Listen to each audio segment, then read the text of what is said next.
First name's Donnie, last name's Glover, in it to win it for the long haul. Baby! Welcome to the New Life Recovery Show, where if I think better, I do better. We've had a number of guests over the past several weeks, months, and we talk about mental health.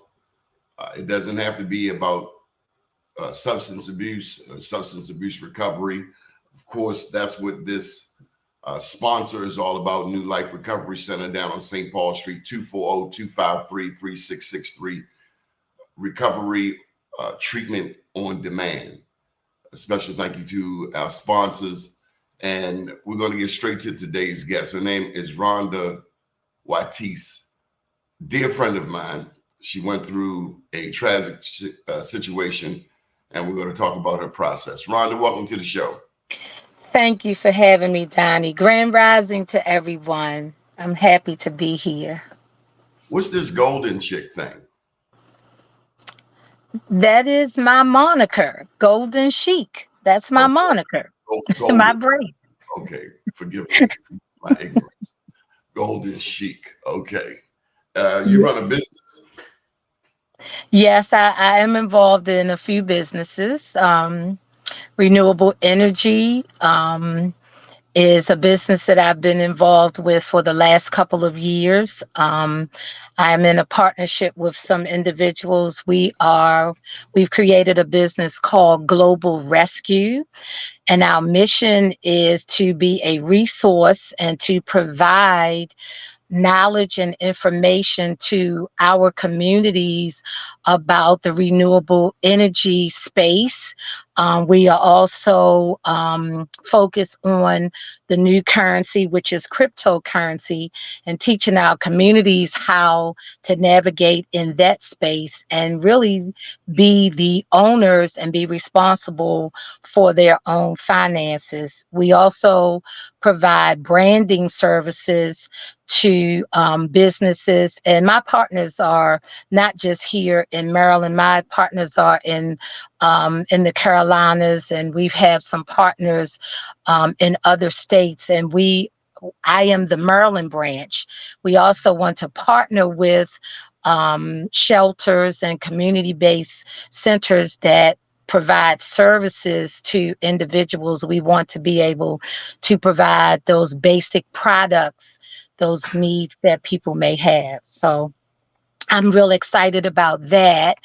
And with the passing of my daughter, I'm in the process of developing a foundation to really be a resource and an inspiration, not just for performing artists, but for creatives, because my daughter was not just a performing artist. She was a certified makeup artist. She was a licensed nail tech, and she had her own press-on nail business, and she's created some one-of-a-kind works of art. So in all of her life, she's been in the arts. She was an actress, 14 years at the Arena Players in their youth theater, vocal coach, songwriter. So I want to be able to continue her legacy by supporting creatives in ways that they need assistance. How old was she? She was 37 years of age. Did she have kids? No children. No children. I saw many pictures of you and her online. Yes. Yes. I love my daughter. My daughter loved me. We had a complicated relationship, but we were mother and daughter. And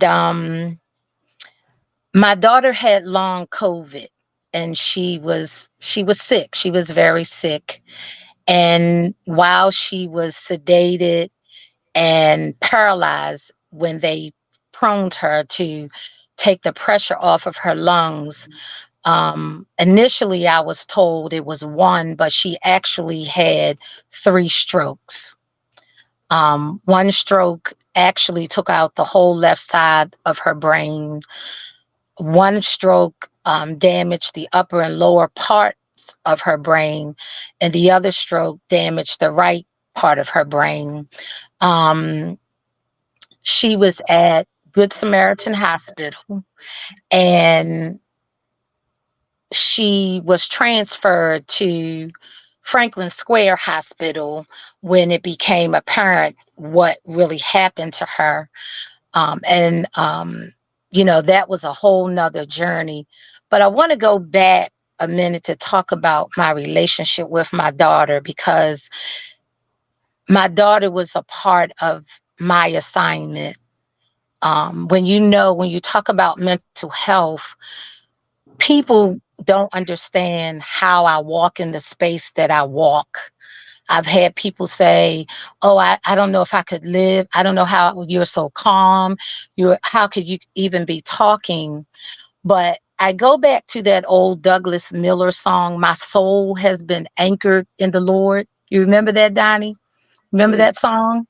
vaguely, yeah. And my soul has been anchored in God. My hope and my strength and um, my guidance and my comfort and my peace has been anchored in God. And my daughter and I were part of a larger assignment. And this whole situation with her has been so bittersweet, and it has had so many poignant moments and so many moments of joy, even in the midst of what we were going through. God was in the midst of this situation. And I would could say that I was at peace. Um, and then it became a joyful peace. And I'm not saying I'm not grieving.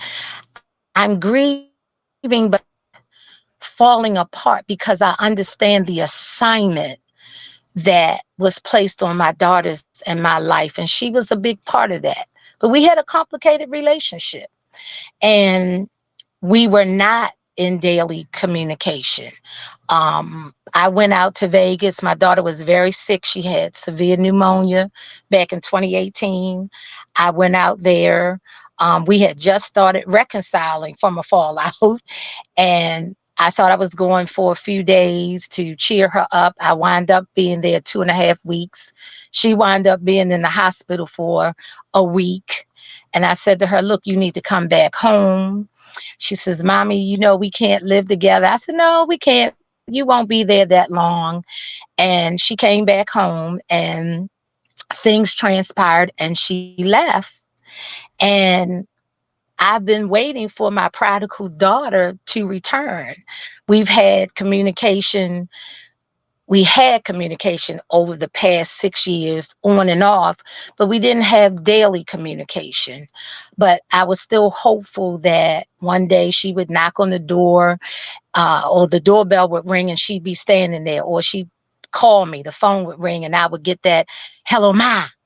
That was kind of how she interacted with me, always with that sense of urgency. And when Mother's Day came, I thought, maybe she'll reach out to me Mother's Day. And she did reach out to me, but not in the way that I had hoped for. Mother's Day was the day that I got the phone call from the hospital at 10:30 a.m. that my daughter had been placed on life support, and I was her emergency contact person. And thus began that part of the journey. I got to the hospital, and saw her lying in the bed, and feeling a certain type of way. But my faith was like, she's going to be all right. She's going to pull through. Talking with the doctors and just clarifying her medical history and trying to understand what was going on and what were their next moves. And the doctor said to me several times, "Your daughter is very sick." And the first time he said it, I was like, okay.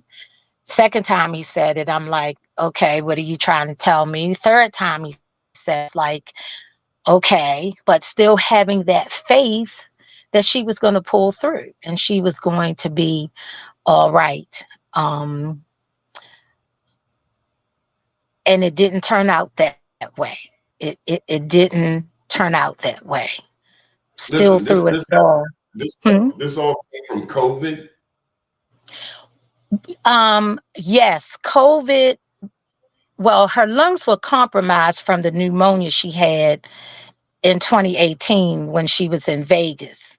But when she came back here to live, she had COVID twice. She had it in 2020, she had it in 2021, and she was actually hospitalized for 10 days. And that's where the damage was done. They showed me her CT scan of her left lung, and it was pretty bad. It was pretty damaged, and it's so amazing that she could still even sing after the damage that was done to her lungs. But that's just a testament to the fact that singing was her gift. She started singing when she was 9 months old. And that was her passion. Singing was just her passion, but COVID damaged her lungs. She actually was on oxygen. When I went to her apartment, I saw the big oxygen tank, and I remember some social media posts where she talked about being on oxygen. But COVID is what damaged her lungs and compromised them severely. Did you ever find out how she contracted COVID? No, I didn't. I don't know. And I don't know if she, um, I have a pretty good idea that she did not get the COVID vaccine. I can't say that for certain, but I have a pretty good idea that she did not. And I'm not sure how she contracted it. Did you get the shots? Yes, I did initially. Yes. I guess you have some wicked thoughts about COVID. I do. I do. And I did even before she contracted COVID, and even before the damage that was done to her. And it wasn't just her lungs. This is just such a cautionary tale. My daughter was already diagnosed diabetic, and she pushed herself. She was not as diligent about her health as she should have been and could have been. So she was already compromised, and then she was pushing herself. Um, and there were other things that COVID did to her that I found out as I was cleaning out of her apartment and going through, her paperwork. She was frequently in the hospital, but the breathing issue was a big issue for her. She had some other things going on that were COVID related.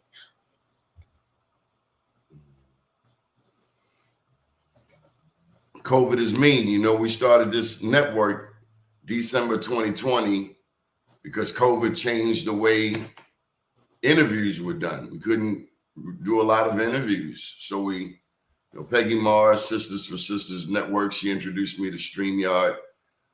Those were tough times just 4 years ago. Did Exactly. you ever catch COVID? I've had COVID twice.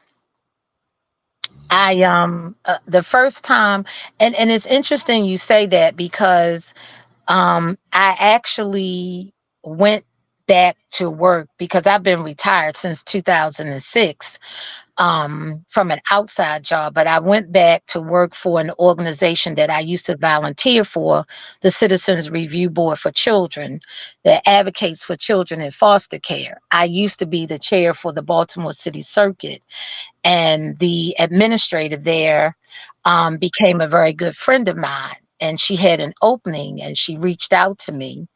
And just as I was beginning to work, I think I'd probably been at work maybe a month.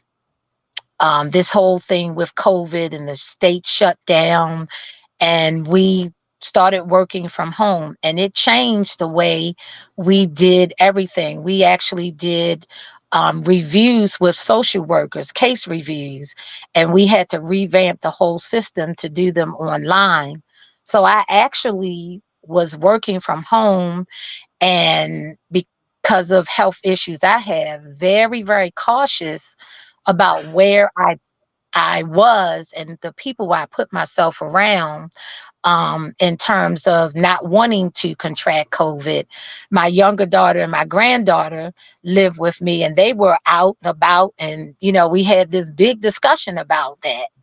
Um, it's mean, and so one of my relatives passed away. We went to Virginia, and they didn't have a repast, but it was a large family. And I came back on that Thursday. Friday, my nose kept running and I was sneezing, and I kept saying, is this allergies or whatever? And I had a ton of COVID tests because, then they were giving out COVID tests at school and libraries and everywhere. And I've got all these COVID tests. Let me just take a COVID test. And I shocked myself when it was positive. I was like, what? And I retook it, and it was positive. And I immediately called my daughter and I told her what happened. She was at a cookout. She came home with my granddaughter, gave my granddaughter the test. She had it. That was her third time having it because she had contracted it from school, we think. And I um I had the shots then, and I had the Paxlovid that made me sick, and but I got through it. I had a little bit of long COVID with an infection. My doctor gave me an antibiotic, and it cleared up. And I've been fine until last year. I contracted it again, and it had me down for about a week. I actually did more of a natural process, and I got through it, and I was fine. So it's not a pretty thing. My youngest daughter, when she contracted it, she lost her sense of smell and taste. And initially, she had tested negative for COVID. And she said, if you got it and my daughter has it, we live in the same house, I know I have it. And ultimately, she did. We've lost family members to COVID. My youngest daughter lost her father. My daughters lost their godfather to COVID. So we have had loss, and we have had been impacted by this COVID. Um, it's it's been a challenge, and I know not just for my family, but for other families, and we know other people who have lost relatives to COVID, or have been severely impacted by COVID. And I'm really kind of, I'm not here to advocate, get the shots, don't get the shots. I think that people have to weigh their own options and do what they believe is best for them. But I think the main thing is to be cautious, especially now. I just heard that COVID is resurging, and we have to be careful to protect ourselves, whether it's protecting our immune system, whether it's getting the shots and making sure you complete the series. But we have to take care of our health. And that includes our mental health, Donnie, because if we are not mentally in a good place, that drains us. That increases our cortisol. That impacts our immune system. And if we are vulnerable, if our immune system is weakened and we are vulnerable, that makes us vulnerable to not just COVID, but to the flu, because the flu is no joke either. And any other of these viruses that may be out here that they seem to be more, um, what's the word I'm looking for? They're strong, they're prevalent, and they have more impact on our lives, and they can be fatal. Listen, we've just been joined backstage by Charlotte and Lene. You know them? Yes, yes, they are two of my good friends. Are they going to join us? Are they going to join us on what stage? Yeah. Oh, I didn't invite them to be on stage. I just invited them to listen into the program. I don't want to put them on the spot. Charlotte, Lene, if you want to come on stage, just cut your camera on and we'll bring you on stage. This is a family affair. We're talking with Rhonda Golden Chic Watties. See, they actually can view the show. We view the show online on YouTube, Donnie Glover. Oh, okay. Backstage is typically for people who are going to join in on the show, but given the importance of this show, we're going to let you slide. Listen, just before the show started, you were about to tell me about a couple of things that happened to you recently. What's that all about? Well, I just recently experienced loss in my family. Yesterday, my cousin, 66 years of age, passed away. She passed away from a battle with cancer. And I found out this morning that my favorite guy's mother passed away, and she was 100 years old. Just turned 100 years old in August. So I know that death is a part of life, and I've come to really understand that life does go on, that our loved ones, they do continue to exist in another realm. And while my heart is saddened, um, I pray for my family members and for the family at large, and I pray for their peace and for their comfort. As people pray for my peace and my comfort, as people, um, the love and the support that I got from my friends and my family. And even as my daughter's friends were reaching out, it was just beautiful and wonderful. And, in anything, death brings out things in people. And even in the midst of some of the foolishness that people tried to bring my way, it was the love and it was the comfort and the peace of people there that really helped me to get through um, what could have been a very devastating time for me. I often say that if you have one friend in this world, you are rich. Yes, beyond measure, beyond One measure, one friend. And beyond I don't measure. believe in a good friend, bad friend. You're a friend or you're not. Exactly, Friend, exactly. friend is the highest honor to me that you can give a person. Yes, it is. It is. And like you said, there is no bad friend. You're either a friend or you're not a friend. You're That's not. right. And But, you have but been a friend to me. You have supported our Black Wall Street efforts for years. and you have been a friend to me, Donnie, and I love you dearly. And when you called me and asked me how I was doing, and you said, I'm just checking up on you. And I just love that. I love that. I cherish friendships and I cherish relationships. And can I just get real, real, real and just go in for a minute? Can I do that, Donnie? It's your show. This may seem unbelievable to many, but this is reality. This really happened to me. And part of the reason that I can be in the place that I am, I said in the beginning that my soul is anchored in God. I talked about the bittersweetness of this situation. I talked about the fact that my daughter and I had a complicated relationship. And I had the doctor kind of chuckling a little bit toward the end when we were talking about what the next steps were. And he said to me, your daughter is very complicated. And he talked about the devastation of the brain injury. And he said, with all of that, her brainstem is totally intact. And he said she would never be declared brain dead.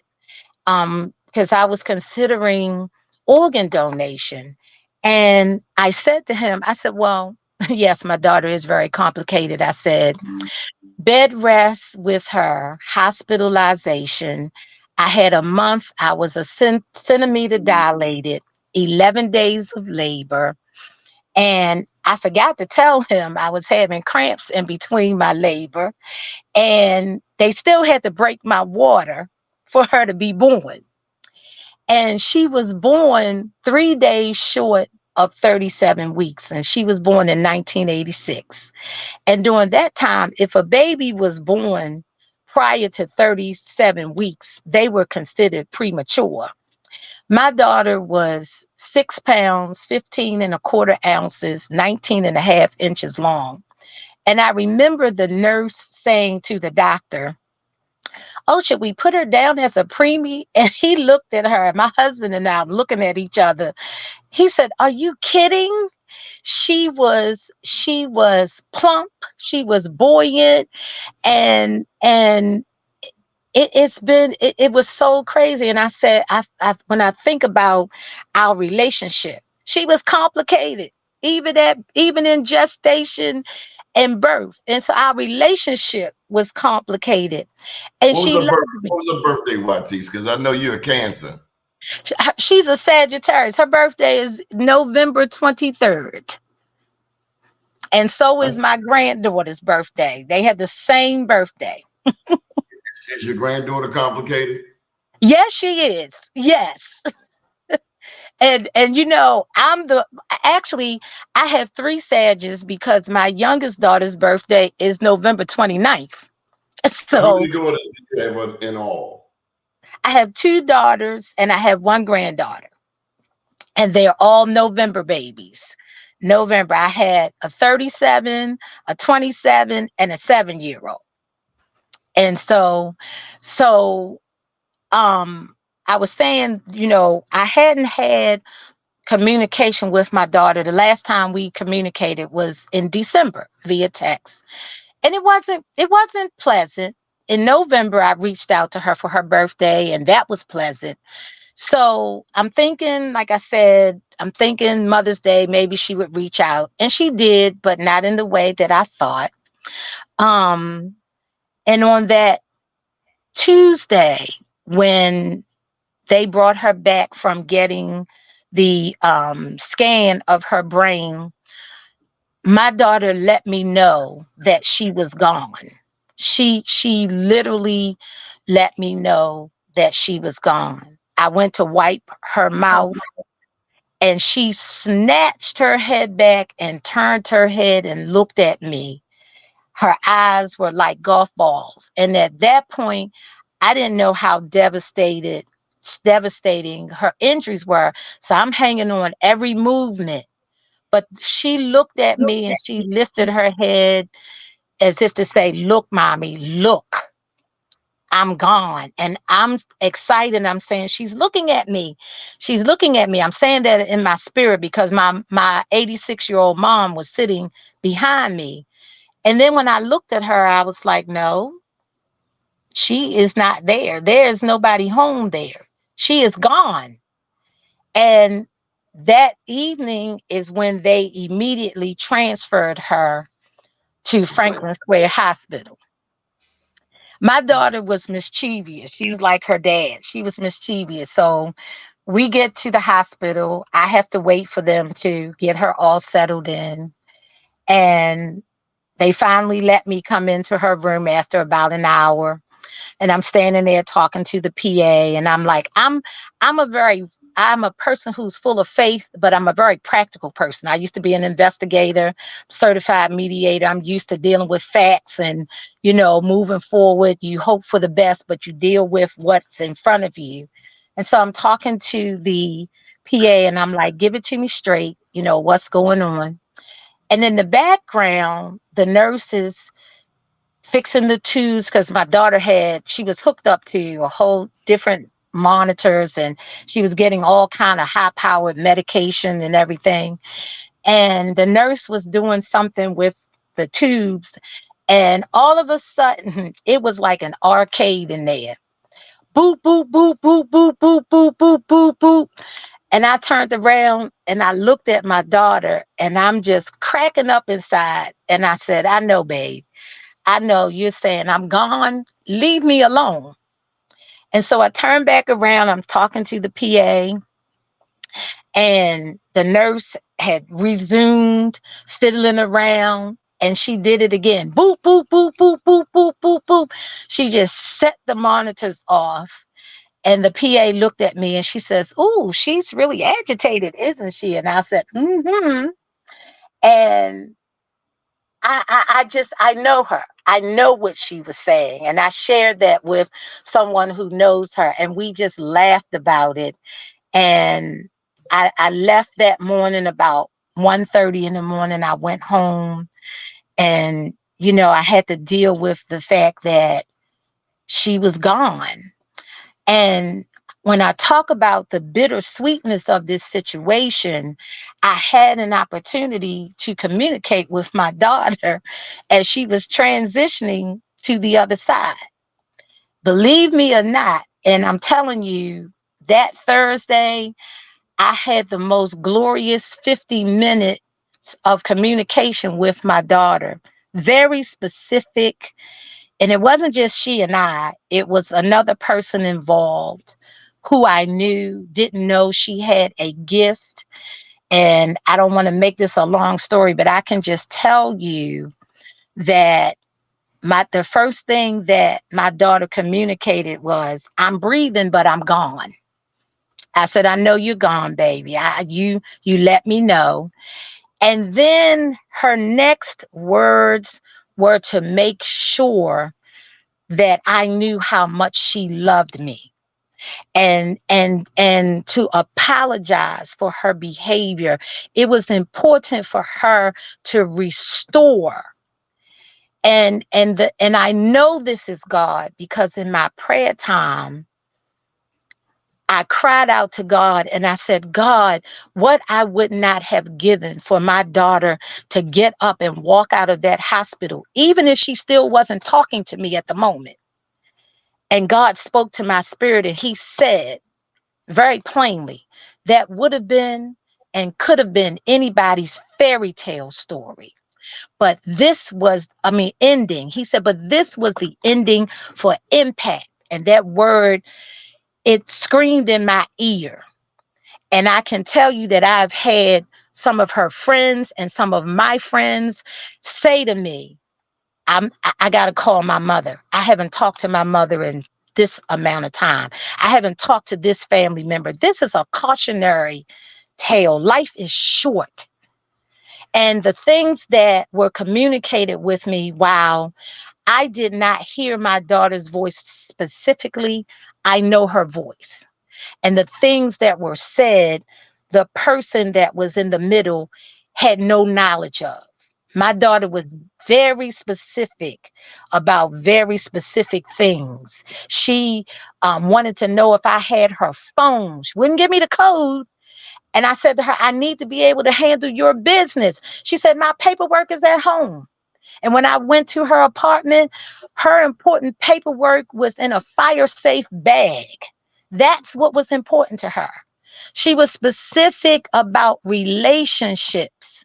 And in my praying to God, God spoke to my spirit and he said, "This is about relationships. That's what's important to God. That helps your mental health." And I'm not off the subject. We're talking about mental health. We need connections and we need good relationships. And I am imploring your listeners, don't wait until it's too late. We had another communication with my daughter in the hospital. And this time it was me, her, and her baby sister. And it was just glorious. It was wonderful. She said she wanted us to laugh. She went all the way down memory lane and she brought up memories that I had even forgotten about. We laughed and we communicated certain things. And she even smiled at us, which was medically impossible. And I have a witness to this because we asked her friend to step outside and give us some privacy. And a few days later, we were having this conversation. She said, I heard y'all in there laughing and I heard she's smiling. She's smiling. My daughter wanted to repair the broken relationship. She wanted to be at peace. And she said to me, Mommy, I'm at peace. I want you to be at peace. And this is a cautionary tale. It's for me, it's bittersweet because I get a certain amount of closure. I'm at peace. I know that my daughter was tired. She was sicker than most people knew that she was.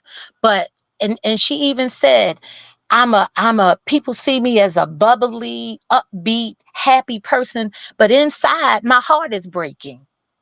And she had some things that she was dealing with in addition to being sick. And I know that she was dealing with the separation, but she even said to me, she said, Mommy, I'm sorry. I just couldn't get out of my own way. I couldn't get out of my own way. I had tried to reach out to her periodically because I was waiting for my prodigal daughter to come home. But I gave her the space to be who she needed to be and what she needed to be. And my heart is full. I'm happy that she's at peace. My last communication with her, because there were people out there trying to steal her legacy, and I wanted to I wanted to get some insight from her. And she gave me some specific instructions. And then she said to me, she said, Mommy, I'm at peace. I want you to be at peace. I can walk and I can breathe. And that is just so, I'm thankful to God for allowing me that experience because when she went to Franklin Square and they told me her prognosis, it was at this point, what this is going to turn into, you can keep her on life support. We will have to trach her and hook her up to a tube. And her life will be lived out in a nursing home. And I knew that that was not how my daughter would want to live. She was vibrant and bubbly and fun and full of life. And I said to Dr. DeBoer, was his name, had so much respect for him. And I believe he had a lot of respect for me because I saw the reality and the practicality of the situation.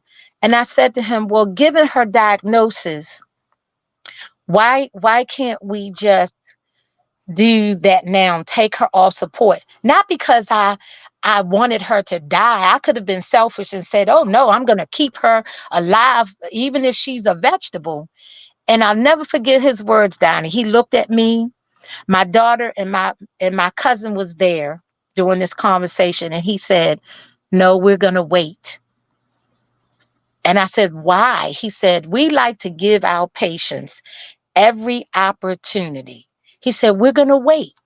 And when I tell you that those people in that hospital, the doctors, the nurses, the respiratory therapists, the people that came in to check her glucose level, they took care of my daughter like they were preparing her to get up and walk out of that hospital just healed. They didn't take care of her like she was a person who had a prognosis that she would not get up and walk out of there. And it was during those 9 days that she was in the hospital before they moved her to hospice that my surviving daughter and I had the opportunity to communicate with her. It changed my youngest daughter's life. It changed her life literally. And How so? How, well, she and her sister had a falling out. And this is why I'm saying this is a cautionary tale. Make What's those the lesson that you're trying to convey? the lesson that I'm trying to convey. I'm going to tell you like God spoke to me.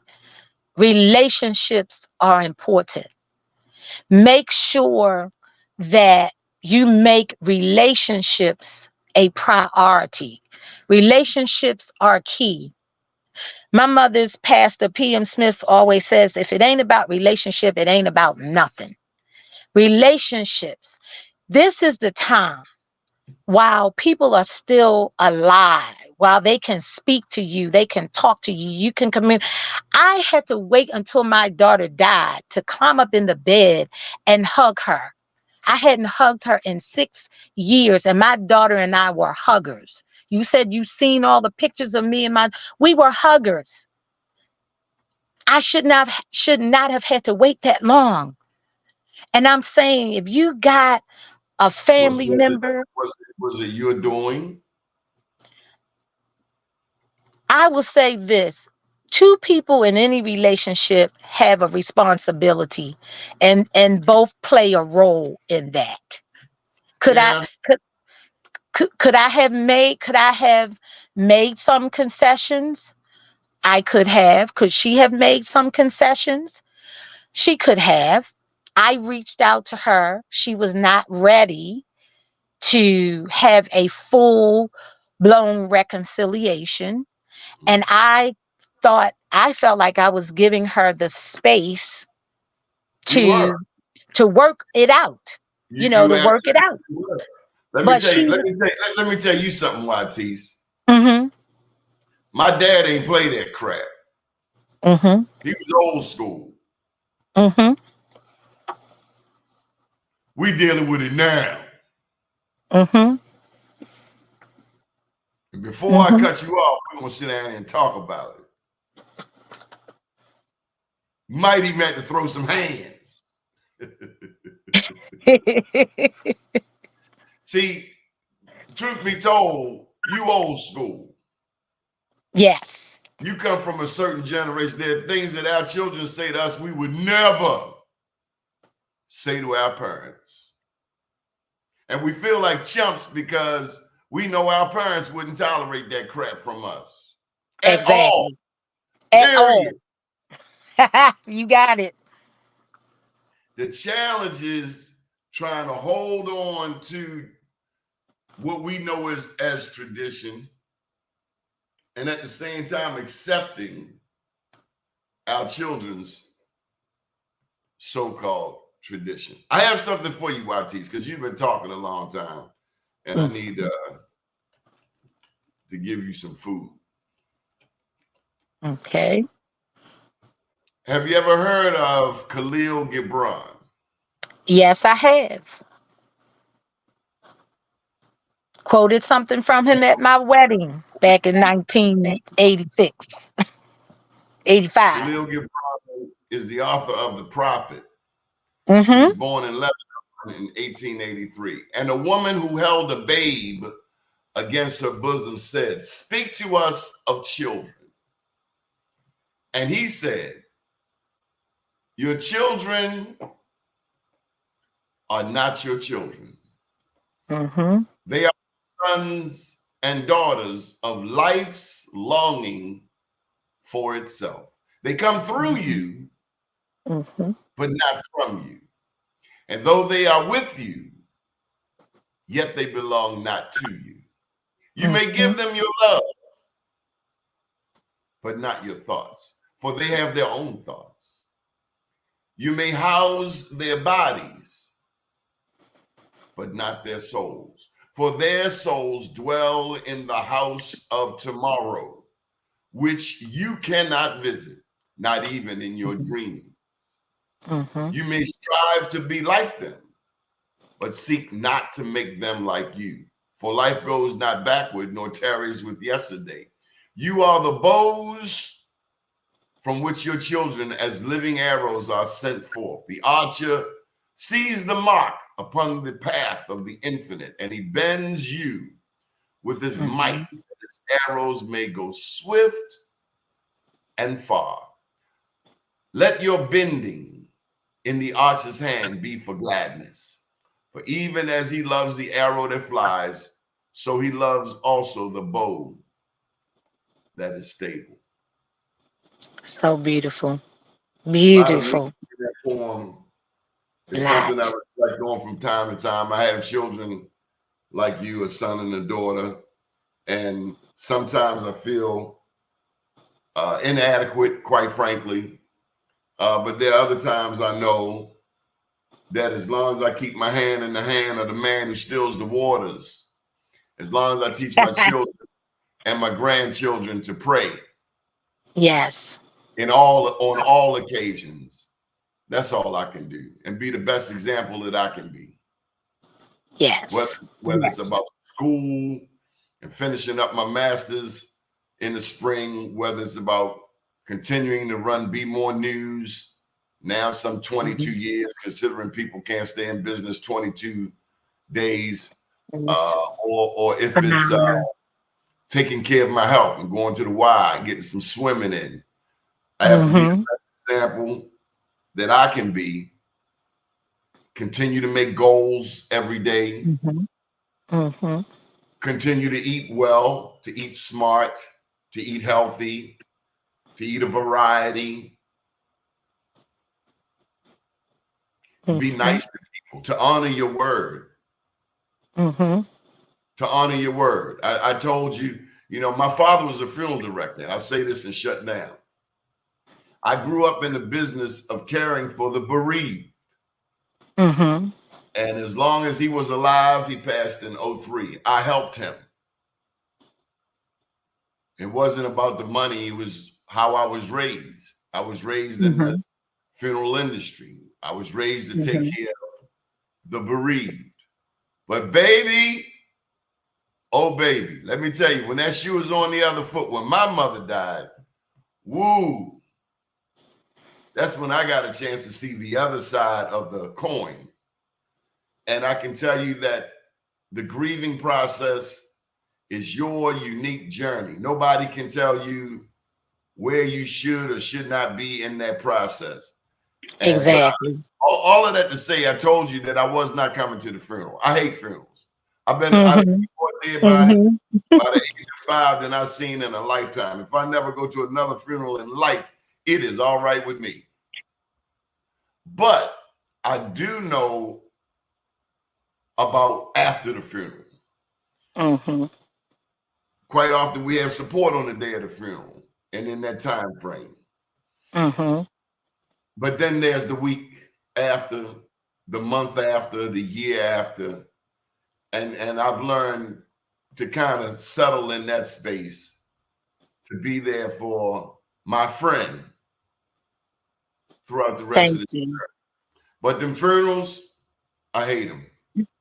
I went to my cousin's funeral, it was a Muslim funeral. And their funerals, they like 20 minutes. Real, real, Wow. real short and sweet. Ain't a whole bunch of crying, singing songs, all that. But the interesting thing, they have about 4 men lift the body up and put the body in the hole. Because you then, once you get the body in the grave, you got to turn them to the east. Peace. Mm-hmm. Now I've been to funerals all my life, but never have I been down in that hole. Wow. Baby, to look up and to see all of them people standing above you, that was one heck of an experience. They call it the janaza. Okay. And it was my Okay. cousin, my first cousin. He Wow. had this funny saying, you can't have no business minding somebody else's business. But all of that to True say, that. life and death, they're one and the same. And Mm-hmm. as long as we're here, we got to live it to its fullest. So we got like 9 minutes or so. I need you to tell me something good. I need you to tell me what's next. What's your plans? What trip That's you gonna great. take? I need something positive. We got to show the other side of this coin. Tell me about your Yes. granddaughter. Oh, my granddaughter she's feisty, she's intelligent, she's precocious, she keeps me on my toes. She does to me what my daughter did to me. She infuriates me, she inspires me, she makes me want to tear my hair out, but I'm so proud of her. Um, of who she is and what she is. She's bold, she's confident, she speaks her truth. A lot like her aunt. And um it's I don't know how we're going to handle this birthday because they have the same birthday. But I want to say this. I'm glad that you said tell you something good. I want to share this about my daughter. My daughter and I were very, very close. She was my ride or die. She was my thrifting buddy. She was my buffet buddy. She would call me up and tell me certain things. She like when she would perform, I remember she was singing, she was on Morgan's choir, and they had this big concert down at the Meyerhoff. And I had just retired, and I'm trying to get myself together in terms of my finances. She said, Mommy, I'm going to get you a ticket. She called me up. She said, and she was always had a sense of urgency when she called. Hello, Ma. She said, guess what? I got you a ticket. Put on something real quick and come on down here. And she I encouraged her to go solo. She used to tell me, I just want to be the baddest backup singer. And I said, why? You have the voice and the persona to be out front. My daughter had it. She had the it factor. She just didn't have the body image. She could have been a Stacy Lattisaw or whatever. And I'm gonna tell you, Cisco's mother, we went to church together, and I was talking to her, asking her about the industry. And we had a very candid conversation. And she asked me, she said, do you want me to talk to your daughter? And I think my daughter was about 14 years of age. And she did. She called her up. And after an hour, she called me back. She said, Rhonda, all I can tell you is get ready. She said, get ready. She said, because nothing I said to your daughter phased her. And she said, I was very honest with her. She said, your daughter is very fixed on being in the entertainment business.